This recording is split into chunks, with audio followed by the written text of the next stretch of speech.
How do enzymes bring about such high rates of chemical conversions? Enzymes कैसे इतना सारा chemical conversion दिखाता है इतना हाई रेट में? हाई रेट, हायर रेट का मतलब क्या होता है कि एंजाइम्स को यूज करने पे क्यों केमिकल कन्वर्शन बढ़ जाते हैं? उसका कारण ये है, उसका कारण यहाँ पे दिया हुआ है। ये क्या है? To understand this, we should study enzymes a little more. We have already understood the idea of an active site. Active site क्या होता है ये हम लोगों ने अभी अभी पढ़ा है। The chemical or metabolic conversion refers to a reaction. The chemical which is converted into a product is called substrate. जो प्रोडक्ट में कन्वर्ट हुआ है जो केमिकल, उसको हम लोग सबस्ट्रेट बोलते हैं, उसी से प्रोडक्ट बनता है। Hence enzymes, that is proteins with three-dimensional structures include an active site, convert a substrate S into a product P. ये बहुत आसान है समझना। It is now understood that the substrate S has to bind the enzyme at a site called active site, which is given at cleft or pocket. मतलब एक pocket की तरह दिखने वाला एक स्ट्रक्चर में ये जो सबस्ट्रेट है इस पॉकेट में घुस जाता है और इस साइट को हम लोग क्या बोलते हैं? एक्टिव साइट बोलते हैं, जो कि ऐसे एंजाइम में देखने को मिलता है। The substrate has to diffuse towards the active site. Thus, this is thus an obligatory formation of an ES, enzyme substrate complex. ES complex का form होता है।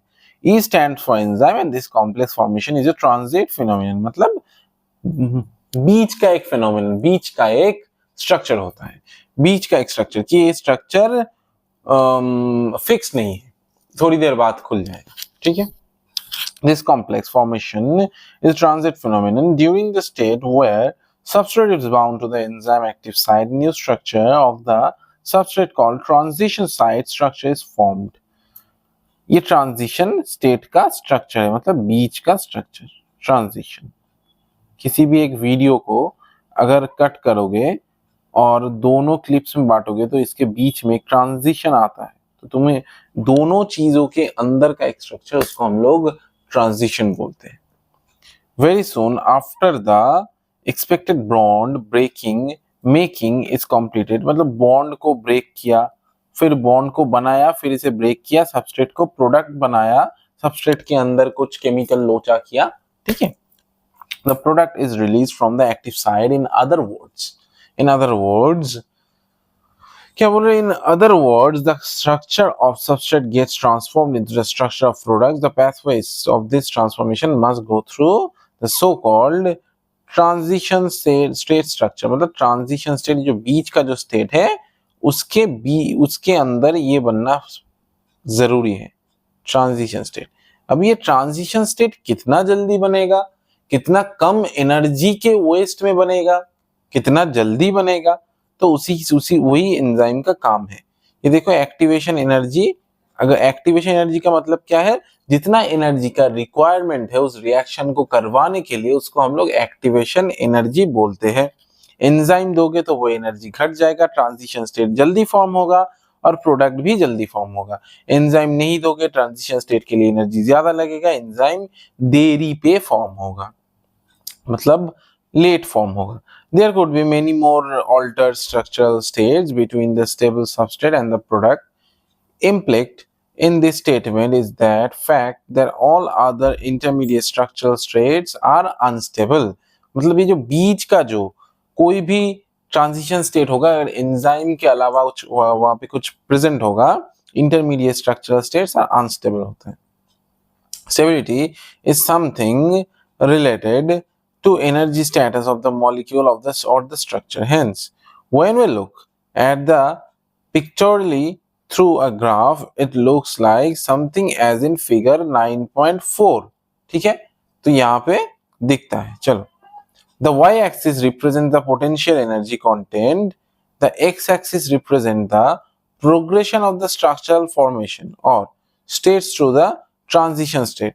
वाई एक्सिस में पोटेंशियल एनर्जी दिया गया है और एक्स एक्सिस में progress of reaction दिया गया है कि प्रोडक्ट कितनी जल्दी फॉर्म हो रहा है और पोटेंशियल एनर्जी कितना लग रहा है। ठीक है? तो एनर्जी जहां ज्यादा लगेगा वहां पे एक्टिवेशन एनर्जी ज्यादा लगेगा। तो जहां पे एक्टिवेशन एनर्जी ज्यादा लगेगा तो एंजाइम वहां पे प्रेजेंट नहीं है, क्योंकि ज्यादा एनर्जी देना पड़ रहा है, इसलिए लेट हो रहा है रिएक्शन में। हाँ कि ना बोलो। You would notice two things: the energy level difference between substrate and product. If P is at the low levels, then S. अगर P S से low level पे है तो एनर्जी देना पड़ेगा। एनर्जी देना पड़ेगा तो रिएक्शन कैसा होगा? अच्छा यहाँ पे देखो, S ज्यादा एनर्जी, P कम एनर्जी। यहाँ पे एनर्जी ज्यादा, यहाँ पे एनर्जी कम, तो बीच का एनर्जी कहाँ गया? निकल गया।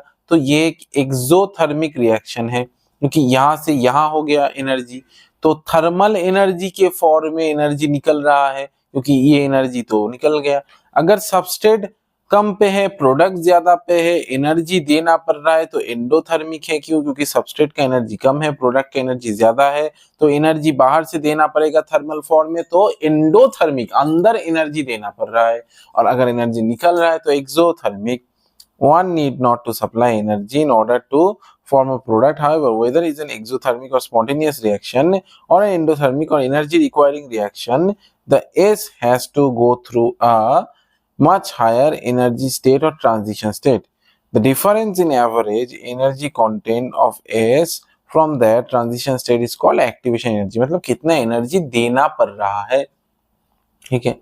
एंजाइम्स और eventually bring down the energy barrier making the substrate और प्रोडक्ट मोर इजी। तो एंजाइम का काम क्या है? इस एक्टिवेशन एनर्जी को घटा देना।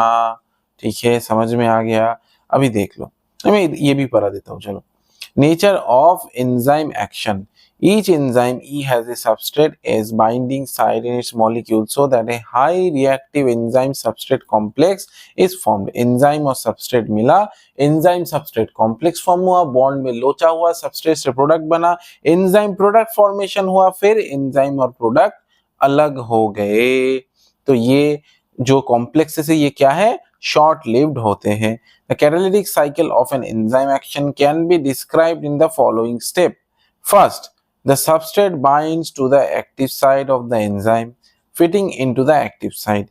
The binding of the substrate inducing the enzyme to its alter shape and fitting more tightly around the substrate.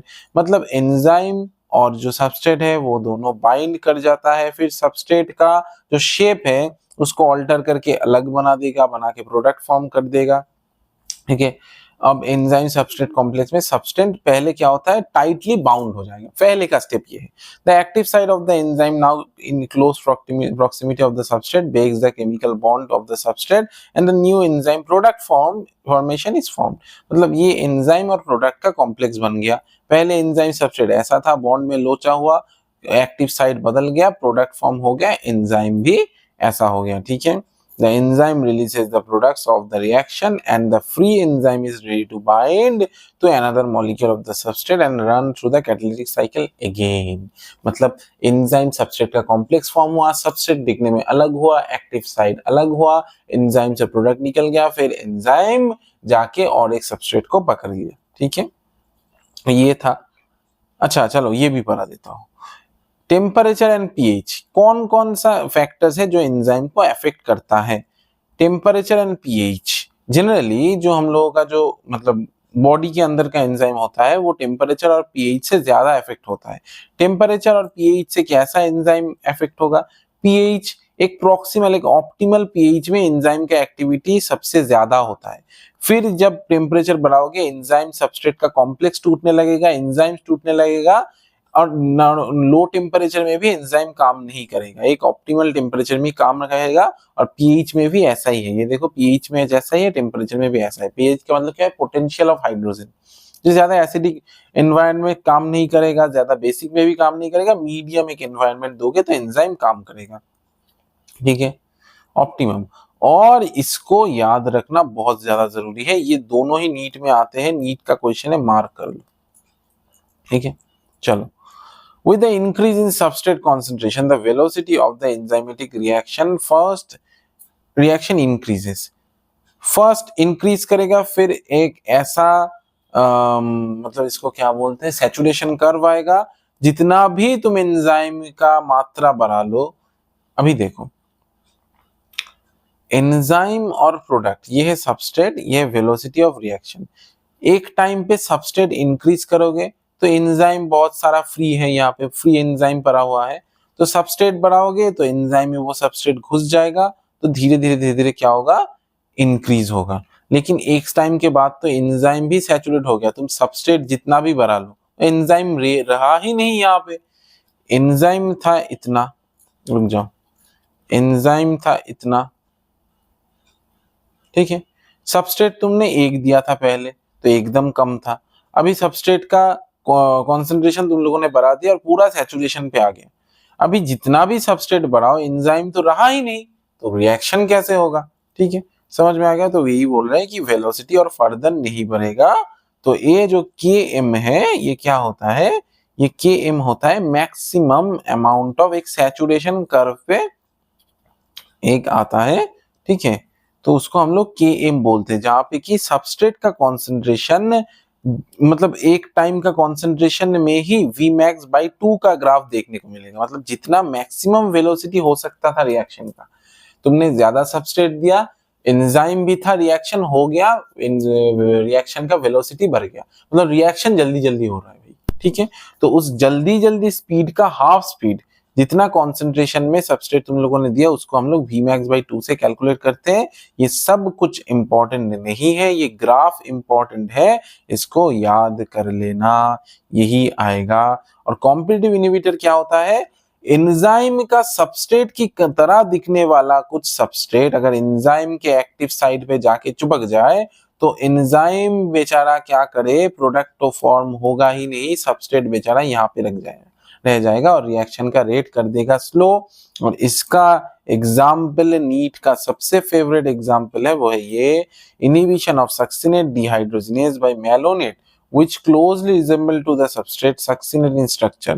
मतलब सक्सिनिक डिहाइड्रोजिनेज नाम का एक एंजाइम है जो सक्सिनेट से ही रिस्पॉन्ड करेगा, लेकिन उसके जगह ले लेता है क्या, मेलोनेट नाम का एक सबस्ट्रेट, जो कि इसका कॉम्पिटिटिव इनहिबिटर है। कि अगर सक्सिनेट जाएगा सक्सिनेट डिहाइड्रोजिनेज से, ठीक है, तभी जाके वो मतलब वो रिएक्ट करेगा, लेकिन मेलोनेट अगर जाएगा तो कोई रिएक्शन नहीं होगा। लेकिन मेलोनेट और सक्सिनेट दिखने में जुड़ा भाई है, ठीक है। सक्सिनेट के पास बुद्धि है, अगर कहाँ पे भी भेजोगे तो वो क्वेश्चन का आंसर सॉल्व करके आएगा, लेकिन मेलोनेट के पास, मेलोनेट ने कुछ नहीं पढ़ा है, नीट में जाके 0 लेके आएगा। तो मेलोनेट गया एंजाइम के पास जाके चिपक गया कि भाई मैं ही सक्सिनेट हूँ, लेकिन मेलोनेट से एंजाइम ने प्रोडक्ट बनाने में कोई भी सक्षम एंजाइम नहीं हुआ, तो मेलोनेट पूरा वेस्ट कर दिया। इसीलिए इसको बोलते कॉम्पिटिटिव इनहिबिटर। दिखने में सेम, भेजे से पकोड़ा। समझ में आ गया। चलो इतना तक ही था आज का क्लास।